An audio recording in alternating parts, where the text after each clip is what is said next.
Welcome to CBSE words. इस video में हम ग्रेड 8 साइंस का सेकेंड चैप्टर जिसका नाम है the invisible living world beyond our naked eye ये डिस्कस करेंगे और सारी चीज़ें एकदम डिटेल में हम पढ़ने वाले हैं। एक एक वर्ड को मैं आपको अच्छे से एक्सप्लेन करूंगा। तो चलिए स्टार्ट करते हैं। तो वही चीज़ जो हमने पहले चैप्टर में देखी थी, प्रोब एंड पॉन्डर, आपको जांच पड़ताल करनी है और सोचना है। तो जैसा कि फर्स्ट चैप्टर में ही बताया गया था कि हर चैप्टर की स्टार्टिंग में कुछ क्वेश्चंस दिए जाएंगे। वो क्वेश्चंस एग्जाम के लिए नहीं है, सिर्फ आपके अंदर क्यूरियोसिटी डेवलप करने के लिए है। Have you ever wondered what you might see if the invisible world around you become visible? क्या कभी आपने ये सोचा कि वो दुनिया जो अभी आपके लिए इनविजिबल है, जिसे आप अभी देख नहीं पा रहे हो, अगर वो विजिबल हो जाए, वो दिखने लगे, तो क्या दिखाई पड़ेगा आपको? ऐसी चीजें जो अभी आपकी नजरों से छुपी हुई हैं, वो दिख जाए तो क्या होगा? क्या दिखाई पड़ेगा? वो क्या चीजें होंगी? क्यूरियोसिटी डेवलप हो रही कि नहीं? हाँ यार, क्या चीज है, जरा पता करते हैं।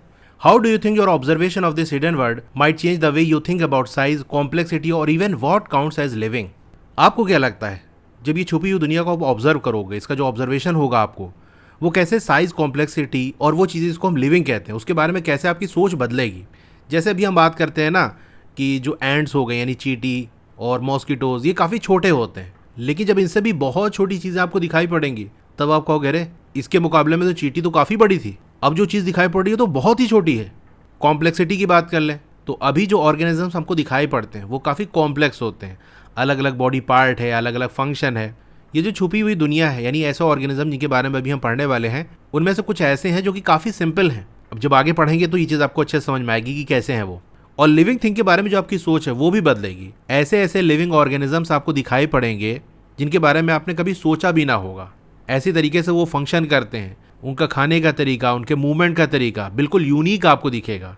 क्या कभी आपने सोचा ये जो छोटे छोटे लिविंग बींग्स हैं कैसे इंटरेक्ट करते हैं एक दूसरे से? तो ये सारे क्वेश्चन आपके अंदर क्यूरियोसिटी डेवलप कर रहे हैं। Share your questions. तो ऐसे और भी क्वेश्चंस आपके माइंड में कुछ आ रहे हैं तो यहाँ पर आप शेयर कर सकते हो। The human eye can only see objects that are above a certain size.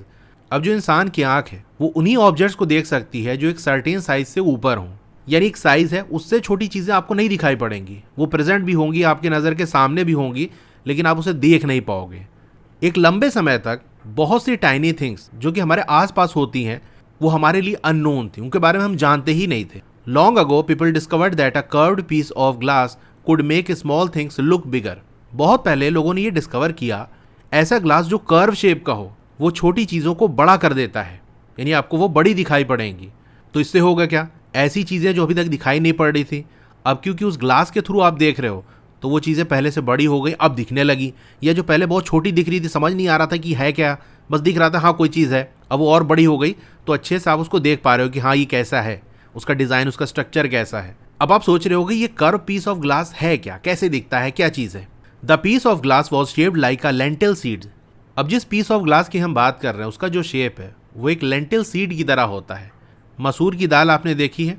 अगर ना देखी हो तो इस वीडियो के बाद जाकर देखना, मम्मी से कहना कि मसूर की दाल का एक दाना दे दें, उस दाने को ऑब्जर्व करना कैसा दिखेगा आपको। Thick in the middle and thin at the edges. तो ये देखने से इतना ना समझ में आएगा, जब आप उसको टच करोगे ना तब आपको समझ में आएगा कि उसके जो किनारे हैं वो थिन है, पतले हैं, और बीच में वो मोटा है, थिक है। Hence they call it a lens. इसीलिए उन कर्व पीस ऑफ ग्लासेस को हमने एक नाम दे दिया। क्या नाम दे दिया? लेंस। कहाँ से लेंस नाम आया? लेंटिल सीड से। अब देखो TIL अगर हम हटा दें तो लेन हो गया, और सीड का डबल ED हटा दें तो LEN और S, लेंस बन गया। क्योंकि वो जो कर्व पीस ऑफ ग्लास था वो दिखने में लेंटिल सीड की तरह था, मसूर की दाल के दाने की तरह था। ये देखो मैंने एक लेंस होल्ड किया है, इतना क्लियर आपको ना समझ में आ रहा होगा। अगर आप एक रियल लेंस हाथ में लोगे तो अच्छे से फील होगा कि ये बीच में थिक है और एजेस पे, किनारों पे ये थिन है, पतले हैं। ये इस तरीके से कुछ दिखता है कि किनारों पे देखो ये पतले हैं और बीच में ये मोटे हैं। ये साइड से हम देख रहे हैं, फ्रंट से देखोगे तो वो सर्किल जैसे आपको दिखेंगे, और साइड से देखेंगे तो कुछ इस तरह से होंगे। साइड से ही आपको ये आइडिया लगेगा कि देखो बीच में ये थिक है, मोटे हैं, और कॉर्नर्स पे ये पतले हैं। समय के साथ ये लेंसेज जो है इंप्रूव किए गए और इनको और पावरफुल बनाया गया। फिर इनकी हेल्प से कई टूल्स बनाए गए। तो हर नया जो टूल था, from simple magnifying glass to microscope, helped human to see what their eyes could not. तो हर जो नया टूल था, सिंपल जो मैग्नीफाइंग ग्लास होता है वहाँ से लेके माइक्रोस्कोप, इसने क्या किया, माइक्रोस्कोप में भी लेंसेज का ही यूज़ होता है, इसीलिए उसके थ्रू हम छोटी चीज़ों को बड़ा करके देख पाते हैं। तो वो चीज़ें जो इंसान की आँख पहले नहीं देख पाती थी वो मैग्नीफाइंग ग्लासेस और माइक्रोस्कोप की मदद से दिखने लगी। The invention of the microscope opened a fascinating hidden world filled with tiny living creatures. तो माइक्रोस्कोप की इन्वेंशन की वजह से एक कमाल की दुनिया जो कि बहुत छोटे छोटे लिविंग क्रिएचर से भरी थी, वो ओपन होकर हमारे सामने आ गई, जो पहले नहीं दिख रही थी अब दिखने लगी। We will explore some of these life forms in this chapter. You have already learn about the amazing variety of living beings. अब लिविंग बींग्स में जो कमाल की वेराइटी है उसके बारे में आप ऑलरेडी पढ़ चुके हो। जरा अपने आसपास देखो, कितने सारे खूबसूरत प्लांट्स और एनिमल्स हैं। वो हर तरीके के शेप, साइज और कलर में अवेलेबल हैं। कुछ लिविंग बींग्स हैं जो छोटे हैं, वहीं कुछ काफ़ी बड़े हैं। They differ not only in their structure. वो अपने स्ट्रक्चर में ही सिर्फ डिफर नहीं करते, यानी उनकी कैसी बनावट है, उनकी बॉडी का शेप कैसा है, सिर्फ इसी में ही अलग नहीं है। भाई बर्ड अलग तरीके से दिखती है, फिश का स्ट्रक्चर अलग है, इंसानों का स्ट्रक्चर अलग है। इंसानों के पास पैर है, हाथ है, बर्ड्स के पास विंग्स हैं, मछलियों के पास फिन्स हैं, तो स्ट्रक्चर अलग है कि नहीं। तो ऐसा नहीं कि सिर्फ स्ट्रक्चर ही अलग है, बट उनके जो फीचर्स हैं वो भी अलग है। मछली पानी के अंदर रहती है, उसको बाहर निकालोगे तो मर जाएगी, और इंसान अगर बिना किसी चीज़ की मदद के पानी के अंदर चला जाए तो कुछ टाइम के बाद वो मर जाएगा, क्योंकि दोनों के फीचर अलग हैं। इंसान के पास विंग्स नहीं होते, लेकिन बर्ड्स के पास होती हैं, तो उड़ने का फीचर उनके पास है, हमारे पास नहीं है। All these living beings whether plants और एनिमल्स आर कॉल्ड ऑर्गेनिजम्स। तो ये सारे ही जो लिविंग बींग्स हैं, जितनी भी जिंदा चीज़ें हैं, चाहे वो प्लांट्स हो या एनिमल्स हो, उनको हम क्या कहते हैं, ऑर्गेनिजम्स। तो अब कहीं पर भी ये वर्ड आ जाए ऑर्गेनिजम्स, समझ जाना किसी लिविंग बींग के बारे में बात हो रही है, कोई जिंदा चीज़ के बारे में बात हो रही है। Have you ever notice the smallest organism around you that is visible to the naked eye. क्या ऐसी कोई चीज़ आपने ऑब्जर्व की जिसको आपको लगता है यार ये सबसे छोटी है, इससे छोटी चीज़ तो मैंने आज तक देखी ही नहीं, मतलब डायरेक्ट नेकेड आई से। ऐसी कोई चीज़ हो तो बताओ। कुछ लोग कहेंगे कि एंट, मैंने तो सबसे छोटी चीज़ चींटी देखी है। कुछ कहेंगे नहीं, जो ग्रेन ऑफ सैंड है, बालू का एक दाना है, वो ऐसी सबसे छोटी चीज़ है, इसको मैंने देखा है।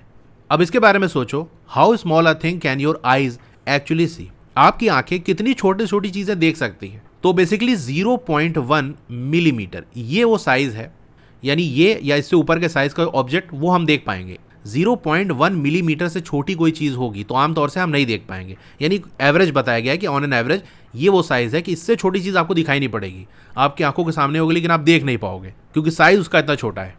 आपने देखो कुछ लोग रीडिंग ग्लासेस का यूज़ करते हैं, जैसे घर में बूढ़े लोग होते हैं तो वो चश्मा लगा के न्यूज़पेपर वगैरह पढ़ते हैं ना। अभी जो रीडिंग ग्लासेस है, कैसे उनकी मदद करते हैं उनको बेटर देखने में। यानी उससे पूछोगे आप चश्मा लगा के न्यूज़पेपर क्यों पढ़ रहे हो या बुक्स क्यों पढ़ रहे हो, तो कहेंगे वैसे दिखाई नहीं पड़ता, धुंधला दिखता है, इसीलिए हम ये चश्मा लगाते हैं। उस चश्मे में क्या होता है, ग्लास लगा होता है। तो ये क्वेश्चन आपके माइंड में आता होगा कि वो ग्लास में ऐसा क्या खास होता है कि उससे चीज़ें साफ दिखने लगती हैं। या जो लोग चश्मा लगाते हैं वो तो बहुत अच्छे से जानते हैं, जनरली आपकी एज में तो दूर की ही आंखें ख़राब होती हैं, यानी दूर की चीज़ें धुंधली दिखने लगती हैं। जैसे मैं खुद चश्मा लगाता हूँ, मेरे क्लास 6 में लग गया था चश्मा, तो क्या होता है, चीज़ें धुंधली दिखती हैं, चश्मा लगा दोगे तो साफ दिखने लगता है। तो ऐसा क्यों होता है। और what happens when you use a magnifying glass to observe something. और क्या होता है अगर मैग्नीफाइंग ग्लास का आप यूज़ करो किसी चीज़ को ऑब्जर्व करने के लिए, तो क्या होता है, चीज़ें बड़ी दिखने लगती हैं कि नहीं। तो ऐसा क्यों होता है, तो इन चीज़ों के बारे में आपको पढ़ाया जाएगा, डिटेल में इसके बारे में डिस्कस होगा, तो वहाँ ये चीज़ हम देखेंगे। चलिए एक एक्टिविटी करते हैं, एक्टिविटी 2.1 लेट अस ऑब्जर्व। आपको एक राउंड बॉटम फ्लास्क ले लेना है जो कि ग्लास का बना होता है। नीचे आप यहाँ फिगर देख सकते हो 2.1 राउंड बॉटम फ्लास्क। घर में तो आपके होगा नहीं, लैब वगैरह के अंदर इसको आप यूज़ कर सकते हो। उसको पानी से भर लो। Close the mouth of flask with cork. Cork से उसका माउथ जो है वो क्लोज कर लो, नहीं तो पानी गिर जाएगा तिरछा मिर्चा करोगे तो। Now place the flask on an open book and look at the letters through it. अब एक खुली किताब के ऊपर उस फ्लास्क को रखो और वहाँ जो चीज़ें लिखी हैं, जो लेटर्स हैं, उसको ऑब्जर्व करो। क्या कुछ इंटरेस्टिंग सा आपको नोटिस हुआ? यस, बिल्कुल इंटरेस्टिंग सी चीज़ आपको ऑब्जर्व होगी। वो क्या ऑब्जर्व होगी? The letters appear larger when see through the flask. जब फ्लास्क के थ्रू आप देखोगे तो जो लेटर्स हैं वो आपको बड़े बड़े दिखेंगे। जैसे यहाँ देख सकते हो छोटा छोटा लिखा हुआ है, लेकिन इसके थ्रू देख रहे हो तो बड़ा बड़ा सा दिख रहा है। This happens because the flask filled with water acts like a magnifying glass. ऐसा इसलिए हुआ क्योंकि वो जो फ्लास्क है जिसके अंदर आपने पानी भरा है वो एक मैग्नीफाइंग ग्लास की तरह से वर्क कर रहा है। Now use a real magnifying glass to look at small organisms like an ant. तो अब रियल का मैग्नीफाइंग ग्लास आप यूज़ करो और जो छोटे ऑर्गेनिज्म जैसे एंट वगैरह उसको ऑब्जर्व करो। Were you able to see the details of its body more clearly. तो क्या आप उसकी बॉडी को यानी एंट की बॉडी को और अच्छे से आप देख पा रहे हो और डिटेल चीज़ें आपको समझ में आ रही है? तो यस, मैग्नीफाइंग ग्लास के थ्रू देखोगे तो जो एंट है ना वो आपको बड़ी दिखने लगेगी, तो और साफ साफ उसकी बॉडी आपको समझ में आएगी। हाँ, कैसे इसके पैर हैं, कैसी बॉडी है इसकी, ठीक है। तो मेरे पास भी एक लेंस है, चलिए मैं आपको दिखाता हूँ कि कैसे आपको उसके थ्रू देखने पे चीज़ें बड़ी दिखेंगी। मैग्नीफाइंग ग्लास में भी लेंस ही लगा होता है। तो ये मेरे हाथ में एक लेंस है, आप देख सकते हो। इसके थ्रू जब मैं देख रहा हूँ तो चीज़ें बड़ी बड़ी दिख रही हैं, वहीं उसके आसपास की चीज़ें देखो छोटी हैं। ठीक है, तो आपने देख लिया यहाँ पर। For a long time people were curious to explore the tiny organisms around them but they could not see them with their naked eyes. लंबे समय तक लोग क्यूरियस थे, वो इन छोटे छोटे ऑर्गेनिजम्स के बारे में जानना चाहते थे, एक्सप्लोर करना चाहते थे कि यार मतलब एक आइडिया मन में आता है ना कि यार जो चीज़ें हमको दिखाई पड़ रही हैं छोटी छोटी, क्या उनसे छोटी भी चीज़ें होंगी। तो लोगों ने ये आइडिया लगाया कि भाई इनसे भी छोटी चीज़ें हो सकती हैं, बस ऐसा है कि हमको दिखाई नहीं पड़ रही है। तो अगर वो हैं तो वो कैसी दिखती हैं, इसके बारे में जानना चाह रहे थे लोग, लेकिन डायरेक्ट अपनी आंखों से वो देख नहीं पा रहे थे। So how did we finally discover this invisible world? तो ये छुपी हुई दुनिया को हमने फाइनली कैसे डिस्कवर किया? Do you know which scientific discovery help us see the tiny words for the first time? क्या आप जानते हो वो कौन सी साइंटिफिक डिस्कवरी थी, कौन सी ऐसी खोज थी जिसने मदद की थी इन छोटी छोटी चीज़ों की जो दुनिया है उसको पहली बार देखने में? चलिए इसके बारे में जानते हैं। Ever heard of? क्या इसके बारे में आपने सुना? 1665 में एक साइंटिस्ट थे जिनका नाम था रॉबर्ट हुक। इन्होंने पब्लिश की एक बुक जिसको कहा जाता था माइक्रोग्राफिया। वो एक केयरफुल ऑब्जर्वर थे और एक स्किल्ड आर्टिस्ट थे, कलाकार थे वो। इस बुक के अंदर इन्होंने शो किया था detailed drying of tiny thing that people had never seen before. ऐसे छोटी छोटी चीज़ों की ड्राइंग उन्होंने बनाई थी इस बुक के अंदर जिनको इससे पहले लोगों ने कभी नहीं देखा था। अब आप कहोगे कैसे वो उन्होंने देख लिया? तो उन्होंने देखा था एक टूल की मदद से जिसको हम आज कहते हैं माइक्रोस्कोप। माइक्रोस्कोप की मदद से उन्होंने वो चीज़ें देखी थी। His microscope made things look 200 to 300 times bigger than what one could see with the unaided eye. तो उनका जो माइक्रोस्कोप था वो चीज़ों को बड़ा करके दिखा रहा था, और थोड़ा बहुत कुछ नहीं बल्कि 200 to 300 टाइम्स बड़ा कर रहा था। यानी डायरेक्टली आप किसी चीज़ को देख रहे हो तो जितनी बड़ी दिखेगी, उस माइक्रोस्कोप के थ्रू देखोगे तो वो चीज़ 200 से लेकर 300 टाइम्स ज़्यादा बड़ी हो जाएगी। One day he looked at a thin slice of cork and saw it was made of many small empty spaces. एक दिन उन्होंने एक पतली सी कॉर्क की स्लाइस ली। कॉर्क क्या होता है? पेड़ की जो छाल होती है, बाहर की जो कवरिंग होती है ना, उसको अगर आप निकालो तो उसमें एक लेयर पाई जाती है, उसको कॉर्क कहा जाता है। और उसको अपने माइक्रोस्कोप के थ्रू देखा तो वहाँ पर उनको दिखाई पड़ा कि बहुत सी छोटी और खाली स्पेसेस हैं। ये यहाँ पर नीचे फिगर बनी है, ए वाली फिगर है माइक्रोग्राफिया बुक, ये ए वाली आप देख सकते हो, ठीक है। माइक्रोग्राफिया और some physiological descriptions of minute bodies made by magnifying glasses with observations and inquiries thereupon. ठीक है, तो किसने लिखा ये इतना इंपॉर्टेंट नहीं है, ये सिर्फ आपको सिर्फ ऑब्जर्व कराने के लिए कि हाँ देखो इस तरह से इनकी बुक दिखाई पड़ती थी। बस इस बुक के बारे में आपको इतना याद रखना है कि किसने पब्लिश की थी, किसने लिखी थी। रॉबर्ट हुक ने लिखी थी। बुक का नाम क्या था? माइक्रोग्राफिया। इसमें छोटे छोटे ऑर्गेनिजम्स की ड्राइंग बनाई गई थी। फिर बी वाली फिगर देखो, ये माइक्रोस्कोप की है जो कि रॉबर्ट हुक का था। फिर सी वाला है cork cell published in the Micrographia. तो ये जो आप देख रहे हो इस तरीके से कुछ कॉर्क दिखाई पड़ रहा था अंडर द माइक्रोस्कोप। अभी मैं थोड़ा सा आपको ड्रॉ करके भी दिखा दूंगा, यहाँ पर इतना क्लियर नहीं दिख रहा है। These compartments remind him of a Honey com. तो उन्होंने देखा कि ऐसे ही तो मधुमक्खी का छत्ता भी होता है, छत्ता भी इसी तरह डिज़ाइन का होता है कि अलग अलग कंपार्टमेंट बने होते हैं। तो बेसिकली उसमें ऐसे ऐसे कंपार्टमेंट्स बने हुए थे, ठीक है, ऐसे ऐसे खाली खाली जगह थी, एम्प्टी स्पेसेस थी, उसमें जाली जाली जैसा उनको दिख रहा था। तो कहा ऐसे तो हनी कॉम के अंदर भी होता है, मधुमक्खी का छत्ता भी ऐसा होता है। He drew what he saw and called each small space a cell. तो जो चीज़ उनको दिखाई पड़ी उसको उन्होंने ड्रॉ कर लिया, और जो छोटी छोटी स्पेसेस थी, छोटे छोटे बॉक्स जो दिखाई पड़ रहे थे, उसको नाम दे दिया सेल का, कि ये सेल है। This was the first time the word cell was used in science to describe the basic unit of life. तो ये पहली बार था जब सेल वर्ड का यूज किया गया था साइंस के अंदर बेसिक यूनिट ऑफ लाइफ को डिस्क्राइब करने के लिए। यानी फिर बाद में स्टडी से ये पता चला कि ये जो छोटी छोटी चीज़ें आप देख रहे हो ना, ये बेसिक यूनिट होती है लाइफ की, यानी यही सेल मिल मिल के एक पूरा ऑर्गेनिज्म बनाते हैं। अब इनको बेसिक यूनिट ऑफ लाइफ क्यों कहा गया? क्योंकि इन्हीं सेल के अंदर ऐसे फंक्शन होते हैं जो किसी भी लिविंग ऑर्गेनिज्म को जिंदा रखने के लिए ज़रूरी होते हैं। इसके बारे में आगे भी हम डिस्कस करेंगे। अब उसी टाइम के आसपास यानी 1660s में ही एंटोनी वैन लीवेनहूक, ये एक डच साइंटिस्ट थे, उन्होंने और बेहतर लेंस बनाया that allowed him to build more useful microscope. और अच्छा लेंस बनाया, उसकी मदद से जो माइक्रोस्कोप बना वो और ज़्यादा यूजफुल था, और ज़्यादा चीज़ों को मैग्नीफाई कर ले रहा था। He was the first person to clearly see and describe tiny living things like bacteria and blood cell.